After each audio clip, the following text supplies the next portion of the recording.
Olá, meus irmãos, olá, minhas irmãs. Que bom que estamos juntos, estudando mais uma vez a lição da Escola Sabatina. Chegamos à quinta semana desse último trimestre de 2023.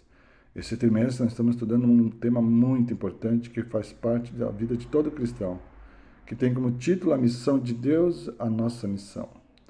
Essa semana vamos estudar o tema Desculpas para evitar essa missão. E o verso que nós temos para decorar está em Isaías 6:8, que é muito conhecido, que diz: Depois disto ouvi a voz do Senhor. Deus falando com Isaías, que dizia: A quem enviarei? E quem há de ir por nós? Então o profeta responde: Eis-me aqui, envia-me a mim. Olhando a resposta de Isaías, nós percebemos que Isaías se colocou à disposição de Deus. Olhando um pouquinho a história de Abraão, que nós estudamos semana passada, Abraão foi submisso à vontade de Deus. Mas há um personagem que resistiu e disse que não iria para onde Deus estava mandando. Então, esse personagem é Jonas, nós vamos estudá-lo durante essa semana, porque Jonas, quando soube que Deus chamou ele e disse para ele ir a Nínive, Nínive era a capital dos assírios, os assírios eram uma nação cruel, que tinha invadido Israel e Judá, então ele queria ficar distante dessa nação, desse povo. Mas Deus disse: não, você vai a Nínive pregar, e se eles se arrependerem, eu não destruirei aquela cidade.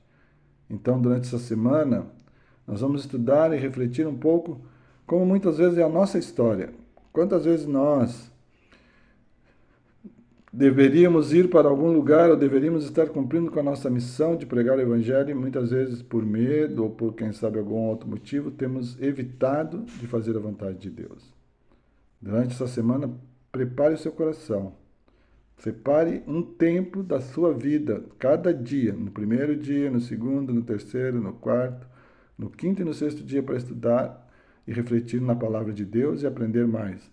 Entenda uma coisa, nos últimos dias, a única forma que nós poderemos nos proteger contra os enganos e mentiras que Satanás está aplicando a todas as pessoas e quantas religiões estão pregando coisas que não têm a ver com a Bíblia, é somente estudando a palavra de Deus.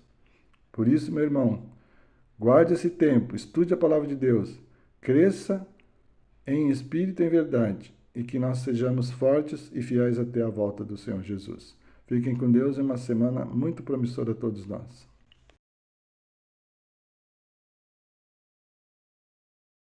Domingo. Temos como título a lição de domingo: Nossas desculpas, medo. Querido, vejam, a gente critica muitas vezes quando a gente lê a história de Jonas, como ele pode ter medo se Deus estava chamando para que ele fosse lá e pregasse o evangelho. Mas, gente, você estudar um pouquinho a história, você vai ver que tipo de pessoas moravam naquela cidade. Eram pessoas que nenhum de nós gostaríamos de encontrar pela frente, nenhum de nós. Era uma cidade violenta, onde ali imperava o roubo, a depravação, os seres humanos ali eram sanguinários. Então, isso causou... Hoje nós temos algumas cidades no Brasil que são violentas. Nós temos cidades no mundo que são violentas. Se nós lembrarmos dessa semana que nós estamos vivendo agora uma guerra entre Gaza, a faixa ali de Gaza com os Hamas e Israel, a faixa de Gaza é um local estritamente violento. Você teria condições, coragem de ir lá no meio da faixa de Gaza e pregar o evangelho, se Deus mandasse? Então vejam, o medo de Jonas, humanamente falando, era normal. Se nós fôssemos analisar de forma clara. Agora, quando nós entendemos que quem chamou o profeta Jonas e disse: vai e prega a mensagem para aquele povo, se eles se arrependerem, eu não vou destruí-los, aí sim a gente pode dizer assim: poxa, mas se Deus está dizendo para eu ir e diz que vai garantir, eu vou. Eu sei que é horrível, mas eu vou. Essa submissão, talvez, que Jonas não teve, assim como Abraão teve, é a que nós precisamos ter. Porque quantas vezes você já foi chamado para pregar o evangelho em algum lugar ou para alguma pessoa e você temeu de falar para aquela pessoa ou ir naquela situação, naquela região e pregar o evangelho? Nós precisamos entender que Quando Deus chama, Ele nos qualifica, Ele nos capacita, Ele nos protege para fazer a sua obra. Mas nós precisamos estar dispostos a fazer a sua vontade. Nínive era uma cidade onde ninguém gostaria de se encontrar com aquelas pessoas. Não eram avessos ao uso da violência, nem de crueldade gratuita contra aqueles que não gostavam, ou seja, eles partiam para a violência. Ao imaginar andando entre as massas populares de Nínive, Jonas deve ter tremido de medo. Apesar disso, lemos a história de Jonas com um sentimento de reprovação, porque ele deixou que o medo o impedisse de cumprir as instruções divinas. Então, daqui para frente, nós precisamos analisar melhor a história de Jonas. Deus capacita cada um de nós para fazer a sua obra. Não tenha medo. Creia em Deus. Segure na sua mão. Ser forte e corajoso. E Deus vai conduzir a sua vida para fazer para cumprir a sua missão. Amém. Título de agora: Nossas desculpas, ideias falsas. Estamos inseridos em um mundo que acaba distorcendo o nosso conceito e a nossa visão. Contudo, se partirmos do princípio que a visão de Deus, as diretrizes de Deus são as mais adequadas, não cometeríamos os mesmos equívocos, tal como no exemplo de Jonas, que se deixou influenciar pela cultura da época. Preste atenção naquilo que está lá em Salmos, capítulo 24, verso 1, que diz assim: Ao Senhor pertence a terra e tudo o que nela se contém.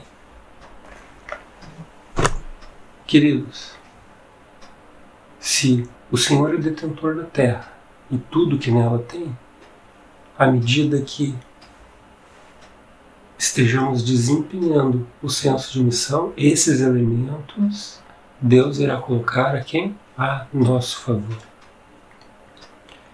E mesmo que estejamos com a tendência de ser absorvido pela cultura, pelas tendências que nos cercam, porque nós, às vezes, a nossa atitude como uma esponja, acabamos absorvendo situações culturais, e muitas vezes situações culturais que não estão de acordo com os desígnios de Deus, isso acaba trazendo conflito e prejudicando o nosso senso de missão.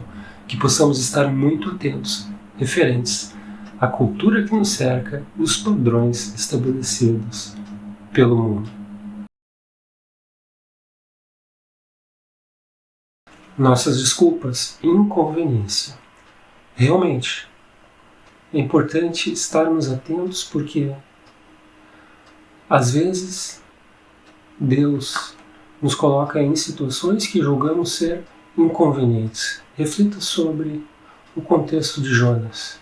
Na visão de Jonas, era inconveniente a ele ir até Nínive, cidade cruel, cidade sanguinária, rebelde, e proclamar a mensagem de Deus. Isso é algo que não fazia nenhum sentido para ele.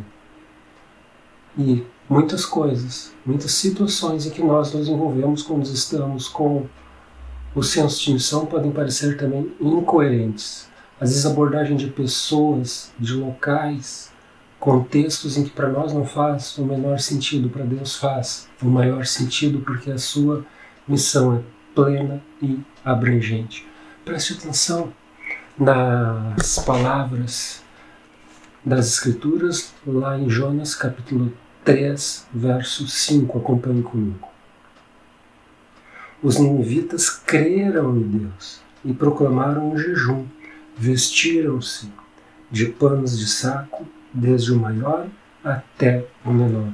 Evidência clara, nítida, de que os ninivitas aceitaram e reconheceram a mensagem de Jonas. Aquilo que parecia inconveniente, ridículo perante Jonas, ir e pregar a quem não era depositada nenhuma esperança de arrependimento, ocorre justamente uma surpresa. Há, sim, o arrependimento por parte dos ninivitas. E que sempre tenhamos em mente que dentro do nosso senso de missão jamais devemos limitar o poder de Deus e a expansão de sua glória através de arrependimento por meio de pessoas que jamais imaginaríamos que esse atributo acontecesse. Nossas desculpas, conflitos desconfortáveis. E, às vezes, o comportamento que nós temos acaba se identificando, infelizmente, com o comportamento que Jonas teve com a sua postura, ou seja, nos sentimos desconfortáveis. E o desconforto de Jonas foi também a manifestação daquilo que ele pensava, daquilo que ele achou que iria acontecer. Observe bem o texto que está lá em Jonas capítulo 4, verso 1. Bem objetivo, bem claro, sem sombra de dúvidas, preste atenção. Com isso desgostou-se Jonas extremamente e ficou irado. Ou seja, o desagrado de Jonas com o perdão de Deus, com o arrependimento daquela cidade, gerou irritação, desconforto para ele. Porque Jonas tinha expectativa de que iria pregar a mensagem, de que o povo não iria se arrepender e que Deus, de forma definitiva, acabaria com aquela cidade. E nós, às vezes, montamos conceitos antecipados de alguma coisa e quando algo toma determinado curso, toma o curso que Deus gostaria, mas não toma o curso que nós gostaríamos, acabamos ficando irritados. Que você sempre tenha paciência e compreenda que os planos de Deus são sempre superiores.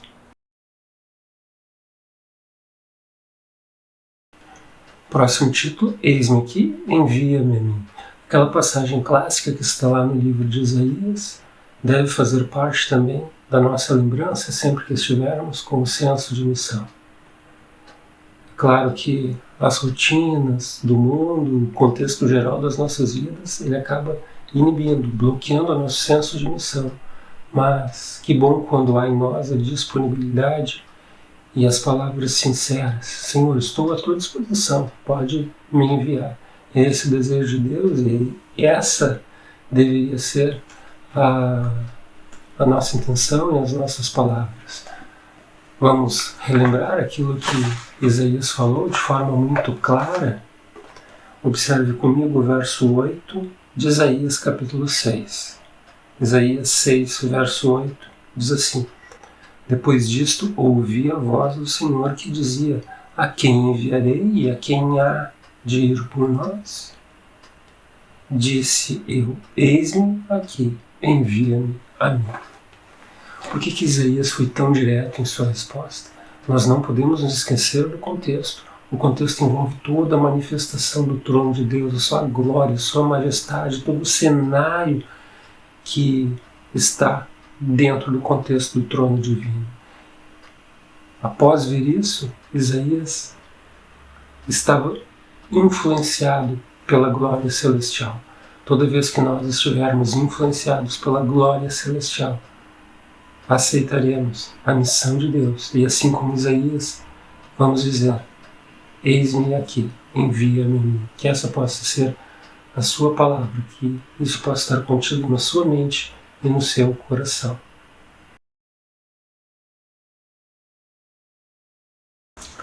Vamos fazer agora a conclusão do nosso estudo. Jonas, o personagem principal, teve uma missão dada por Deus, tentou abortar essa missão designada por Deus, precisou acontecer fatos incríveis, até mesmo, com certeza, sobrenaturais, para que ele refletisse e chegasse à conclusão de que Deus estava no comando e que o dono da missão era o autor e consumador de sua vida e também estava no alicerce de sua fé. A partir desse momento, ele se arrependeu, reconheceu e retomou o senso de missão. Que em qualquer etapa de nossas vidas, quando estivermos fracos, também possamos retomar o senso de missão. Após cumprir a sua missão, Jonas não concordou com a misericórdia de Deus porque julgava aquele povo terrível e que merecia pagar por tudo aquilo que tinha feito. Que em nossa mente, em nossa jornada de missão, sempre haja em nós o senso de misericórdia proeminente, originário do céu. Mesmo que não seja aquilo que idealizamos, porque o nosso desejo, às vezes, não consegue alcançar os ideais de Deus. Mas os caminhos de Deus são sempre superiores e melhores. Portanto, confie que o caminho de Deus foi o melhor e que frutos magníficos serão colhidos, decorrentes da sua capacidade influenciada por Deus. Que jamais você desista, que em nós haja sempre a disposição de estarmos conectados com Deus em sua missão. Que Deus abençoe você e sua família. Nos encontramos na próxima semana. Até lá. Tchau, tchau. Pai, por favor, permito que Teu Espírito revele o que está em meu coração e tomo a decisão de continuar crescendo em Cristo. Toma conta de tudo. Em nome de Jesus. Amém.